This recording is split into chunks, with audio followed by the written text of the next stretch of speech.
What is up, fellas? Lady fucking fellas. Welcome back to Just Nuts, guys. Today, I have a deck profile that I'm really excited about because I've been actually working on this deck for a while now. Not too in depth, because a while I just was like just having trouble with figuring out how I needed to make the deck work, and I think I'm on to a little bit of something here. Today we're doing Tenyis.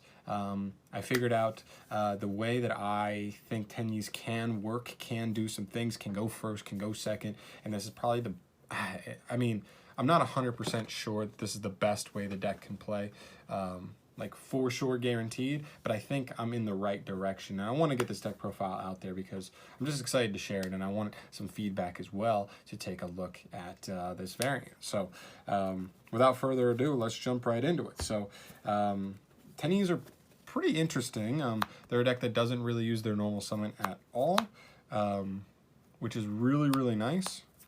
And pretty much they use a bunch of effects in the graveyard, and they're not a stun deck, they're not a like OTK deck. They're kind of like a mid-range deck. They can do a couple different things. They can go second, they can go first. So as far as the Tenyi lineup, this is what we're looking at here. We're looking at 3 Ashina, this is the new one, 3 Vashuda, 3 Adhara, 2 Shithana, 1 Mapura, and 1 Nahata. So all these kind of have the same first effect, where if you control no effect monsters whatsoever, you can special summon them from the hand, so they all kind of jump out pretty easily, especially with the Link 1 monster in the archetype, taking any Tenyi monster, and he's just a normal Link 1, normal monster that's a Link 1, so he makes it super maneuverable to get all these guys out of the hand if you open multiple of them, and then they all have effects that can activate from hand or grave. So these 3 have ignition effects, where as long as you control a non-effect monster, you can activate them. So Ashina can banish itself from hand or graveyard to special summon any Tenyi straight from the deck, but they'll lock you into only being able to special summon worms for the rest of the turn. You definitely want to play around this, especially with the other cards we play in the deck that we'll get to in a little bit. So definitely be careful of that restriction, but it's a very powerful card. Vashuda, it can banish itself from hand or graveyard when you control a non-effect monster to target one card your opponent controls and bounce it back to the hand. Very good for removing problematic monsters on the field. And then Adhara can banish itself from hand or graveyard to target a banished Tenyi monster and add it back to your hand. So he just recycles mainly these 2 guys, but technically you can recycle any of them that you want. Also keep in mind that Adhara is a level 1 tuner, so Adhara plus either of these guys who are level 7 can get you into either of your level 8 synchros that we're playing, so that's very nice. And then these 3 all have protective effects, these bottom row ones. Shithana says if a non-effect monster is destroyed by battle or card effect, you can target one of those destroyed, or banish this card, then target one of the destroyed monsters, bring it back to the field, special summon it back, and then you get to destroy one monster your opponent controls. So it really punishes your opponent if they're not keeping track of what you have in your graveyard there. Then Mapura says if your opponent targets a non-effect monster with a card effect, you can banish this card from hand or grave to negate that effect and destroy that card. So they're just a little protection. And then Nahata, if your non-effect monster battles an opponent's monster, you can banish this to make your opponent's monster lose 1500 attack. So these are just utility. This one comes up way more than these 2, and I think it's just better in general. I know you think Mapura might be good because you're like, wow, protection from targeting, that's actually pretty good. The problem is most of what in the metagame is going to be targeting your on-field normal monsters, or on-field monsters in general, is like impermanence. You know what I mean? Like and like Widow Anchor, or you know what I mean? It's just stuff like that. There's definitely utility for it. That's why I'd still opt to play it, but I just didn't think it was enough. And if it did become more prevalent, maybe the meta changed and like a lot of the top decks would be targeting your non-effect monsters generically, then maybe that'd be better. But usually it's like stuff where they could just target something else, and if they see that's engraved, they're just going to target the other stuff and out your non-effect monster in another way. So that's not really a big, huge deal. And then for the one like honorary main deck Tenyi monster, we have Mare. This card's insane. So if you don't know the Link 2 for Tenyis, monster reborns any worm from grave. So you just special him out, because if you don't know, Merrimere says you can't, you can only special summon him by the effect of a worm monster. So you can just bring him out, and then his effect will give you 3 tokens on the field, and he's a tuner, so that can definitely come up. But he's just like a strong play. I've seen lists that try and play more than just one of him. I think he's still a brick. Usually you don't want to see him, but it's not always the end of the world if you do, because the Link monster does discard for cost. You can discard him and then revive him off the same effect, token, and go from there. All right, so he's very good. And we have like Foolish Burial cards to get him in grave anyway. All right, and now for like kind of, I guess if you want to say the spice. I play the Invoked package. So pretty much what I found was, one, this deck doesn't set up like legitimate negations by itself consistently. You could play the counter trap, but there's no way to search it. So if you don't hard open it, not that great.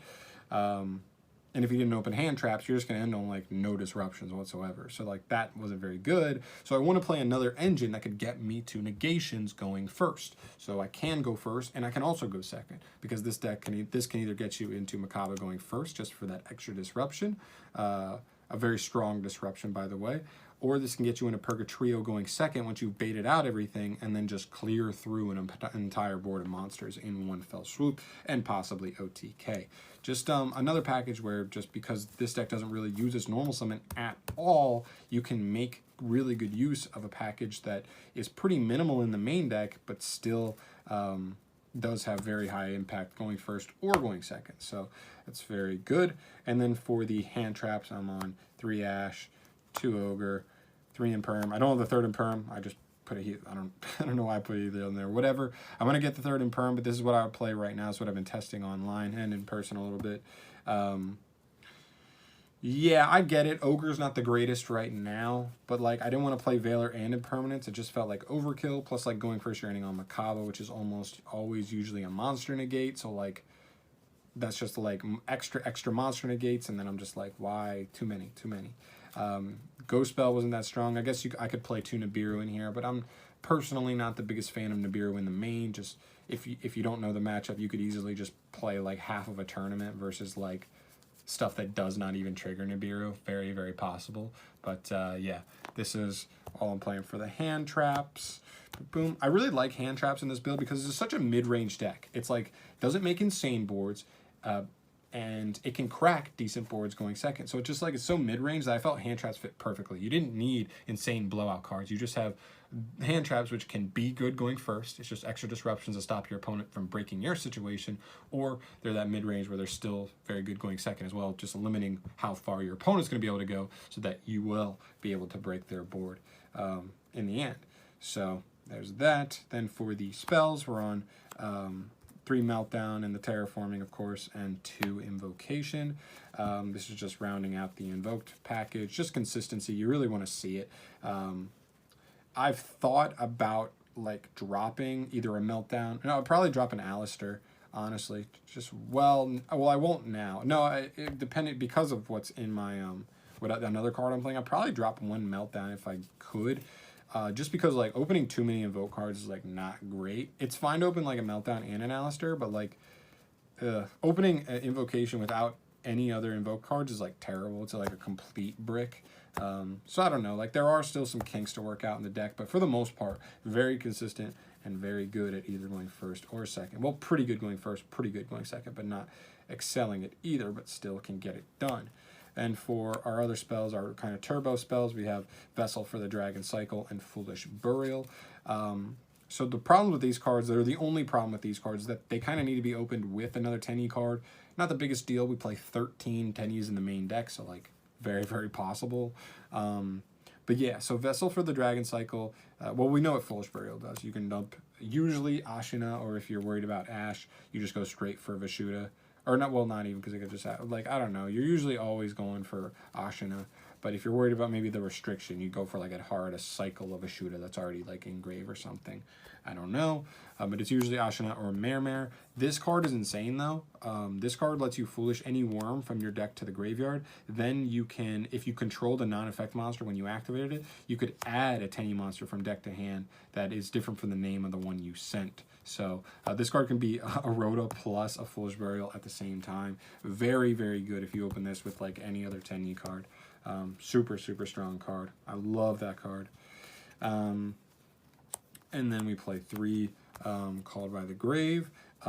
This card, so this card's like, it's not a, I don't know, like I still think it's good. I think it's really good in the format, but also one thing about this deck is this deck like has something that every hand trap can hit, which is kind of like blah. Like it's just kind of like pretty feels bad. Like Ash hits Ashina, Ash hits your like Alistair, Ash hits your Meltdown, Ash hits like your Vessel for the Dragon Cycle, and depending on your hand, it can really, really hurt. Ash, you can be Veilered on your Link 2 or on Alistair. You can be in, well, in permanence doesn't matter here, but you are very weak to, I don't know, stuff like Nibiru. This doesn't stop that either, but you know what I mean? Like, I might as well stop some things. And then also, while the meta is where it's at, this is just a disruption if you draw it going first and can, like, halt your opponent's, like, follow-up play if you break their board going second and then try and, like, keep them off something by, you know, hitting a Harp, hitting a Nightmare, whatever you need to hit in Grave with this card.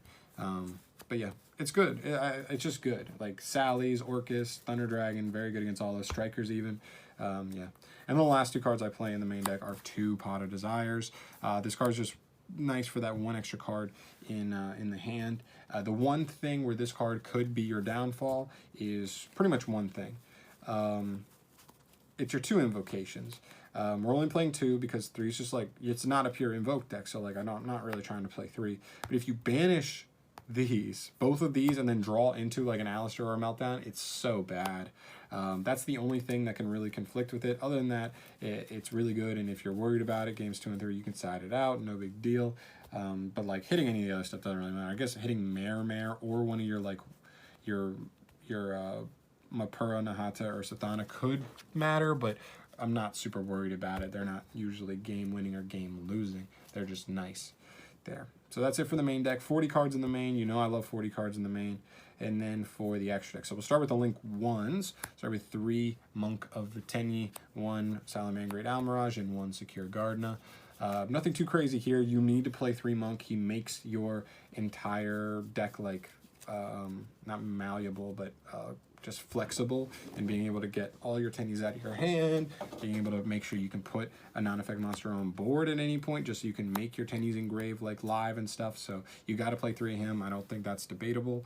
Almirage and Gardna, this is for your invoked stuff, just because you go Alistair, normal summon Alistair, link Alistair off for Almirage, link Almirage off for Gardna, and then you've got your Light and Alistair engrave to make Makaba going first, or Almirage to make Purgatrio. So just, you got to play them both because it's just going to allow that combo to go through. For the Link 2s, I'm on 2 Shaman of the Tenyi and 1 land for Rinkus. Shaman's pretty good. She lets you discard a card to reborn any worm from grave, but doesn't let you activate extra deck monster effects except for Tenyi monsters for the rest of the turn. Definitely keep an eye on that restriction. But yeah, that's pretty good. And her battle phase comes up, her effect comes up all the time, where if a non-effect monster you control attack is declared involving that. You could attack directly, you could attack another monster, your opponent can attack your monster. As long as a non-effect monster you control is involved in a declaration of attack, it immediately lets you target a card your opponent controls and destroy it. Any card, monster, spell, trap, whatever, that comes up all the time. Sometimes you just make her and put a monk under her to just like get a pop in the battle phase, and it's so clean. And then Lamphorhynchus, so before I was playing like the Alistair Link 2, but I ended up switching to Lamphorhynchus because there were just weird plays where like, because I couldn't have a non-effect on board, like I just couldn't like extend it all. I couldn't use Vashuda Engrave, and I just had like Vashudas and Ashinas, like effects that if I could pop them off, I'd be able to like cycle back, get some resources, and win the duel. But because it was just too awkward and I couldn't get a non-effect on board, it kept me off of being able to do that. So I like having Lamphorhynchus here. It's really, really nice. And then for the Link 3s, 1 Berserker of the Tenyi and 1 Draco Masters of the Tenyi. He is just a 3k beater that's, you know, that's a non-effect monster. So you can trigger effects, but also he can be a threat on the field, especially paired with like Shithana's destruction protection, Mapura's targeting destruction. He can't be beaten over with Nahata Engrave, and so like pair that with all those and it can actually be pretty dangerous, pretty hard to out. And then Draco Master of the Tenyi. This card's actually insane. He essentially just can't be destroyed by battle. Well, technically he can't be destroyed by an effect monster, but what deck can you think of, like, other than this deck, that can summon a monster with a non-effect monster with over 2600 attack? I don't think that happens too often. So essentially can't be destroyed by battle, but his other effect is what really matters. And it just says, destroy monsters your opponent controls up to the number of non-effect monsters on your field or in your graveyard. And that's non-targeting. That's once per turn. It's a non-targeting, so you can do it every single turn. And yeah, some decks really, really struggle to deal with this card. He also opens up 3 zones. This card's so good. This card is actually such a huge buff for the deck, and like being able to definitely go second, way, way better. And then for the 1-link 4 I play, it's actually Borreload. I know everybody's stuck in Boral Swords Dig. Apollousa's up super, like, is like super played right now. But I'm actually on Borreload just because, like, I'm not worried about disruption. I'm not worried about making huge link plays in Apollousa. The only reason I play him is because there are certain cards like Avermax, like the BLS link that somebody might be able to summon with its protection effects.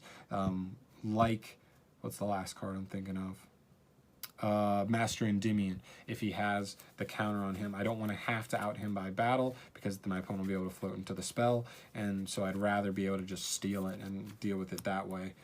That would be much more efficient. So I play Borreload just because some stuff deals with that, and like you just like can't out those monsters, especially Avermax. You just literally can't out Avermax. You can like crash with the BLS link. You can beat over the Endymion and they can get the search, but if you're already so far ahead, sometimes it doesn't matter. But the Avermax specifically, like some decks make him and like you just can't out him in this deck, but because of his battle phase effect. But yeah. Then we have 2 synchros because of, like I said, the level 1 tuner in Adhara plus the level 7s. I play 1 Draco Berserker of the Tenyi and 1 Baxia.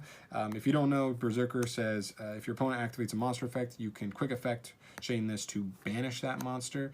It's not the best disruption, but it is disruption nonetheless. It makes certain hands have to play a certain way, and this paired with like a hand trap or 2 or another disruption like really does like the business, really does combine to like do work.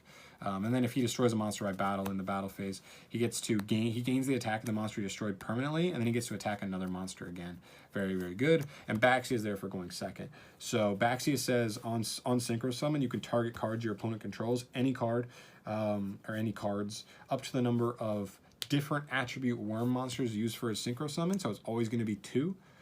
Sometimes it could be 1, but very, very specific situations. Like it'd have to be a Mare plus a Shathana for that to be a thing, but usually it's just going to be 2. Target 2 cards your opponent controls, shuffle them into the deck, gone. Here's another effect, doesn't come up too often. You get to destroy a card you control to revive a level 4 or lower. It can come up in very specific situations, but outside of that, you just have 1 better going first and 1 better going second. And they're worms, so you can still make them after using Ashuna's effect, the new one. And then we finish up with the last 2 cards in the extra deck, Makaba and Purgatrio. Not too much to say here. I would love to be able to play like another Makaba and maybe an Elysium, but it's just not worth it, man. The space in the extra deck is so tight. Like you got to play 3 Monk. You got to play these 2 for your Invoke stuff. You got to play 2 Shaman because 1's probably not enough. You got to play Lamphorhynchus because it just makes certain plays possible that otherwise aren't. You got to play Berserker. You got to play Draco Masters. You don't have to play Borreload, but I choose to play him. That's definitely a spot that maybe could be looked at. There's arguments that like you don't even need to play Synchros at all, but like sometimes you just like don't end on disruption at all if you can't go into like Draco Berserker. So there's that, and maybe you could like argue just drop your Borreload and do Apollousa instead. That's a thing. It's definitely a thing. But I really like Baxi. Comes up all the time, and like grind games are going second, and then you got to play each of these just because going second you want to make Purger as a follow-up play to stunning your opponent with Makaba on turn 1. You go into Purger on the next turn and just win. Just straight win. Purgatrio just wins games. Combine Purgatrio with like any of your 3,000 beat sticks and you probably just like win, which is pretty crazy. So yeah, that's pretty much it, guys. This is a deck that I haven't seen any deck profiles like this, and maybe they're out there, but I just haven't seen them. But I haven't seen any builds like this of Tenyis. I know what you're thinking. What about those restrictions? And I think that's a big question I think people might have is like, Ashina said locks you into worms. You don't have to activate Ashina until after you've done your invoked stuff. You can just get Ashina in the grave, link it off, and just let it sit there until the end of your turn. It'll just be the last play you make is banishing Ashina to get a summon and make a synchro or make another link, whatever. That can be your last thing you do after you've already gone through your invoked engine. But it's really good. You have like the turbo cards like Foolish and the Dragon Vessels. If those get ashed or Desires gets ashed, you can just normal summon Alistair, and it kind of feels bad to your opponent if they don't have another hand trap, because they're just going to watch you do like the rest of your play and like through a hand trap, and like Berserker Makaba, which is actually like pretty good through a hand trap. Yeah, so the deck's good, guys. Like, seriously, I think this deck is actually a pretty rogue, like a nice like rogue deck that definitely could top a regional. I don't know about a YCS, that's a whole nother thing, but definitely a regional. I definitely believe this could top a regional. But let me know your thoughts down below. Let me know if you like this build, if you think it could use some work. This is definitely an early iteration of this deck, but I definitely want to keep looking at it. It's a really cool mid-range deck that does not need its normal summons, so you can play stuff like the Invoke stuff. I think Trickstars could almost be a playable engine just because they have like the field spell to search, and that's like a nice thing. And yeah, so I don't know. I think there's a couple things you could try and mix with it, but I decided Invoked. There might be something better. I don't know. Let me know your thoughts down below, guys.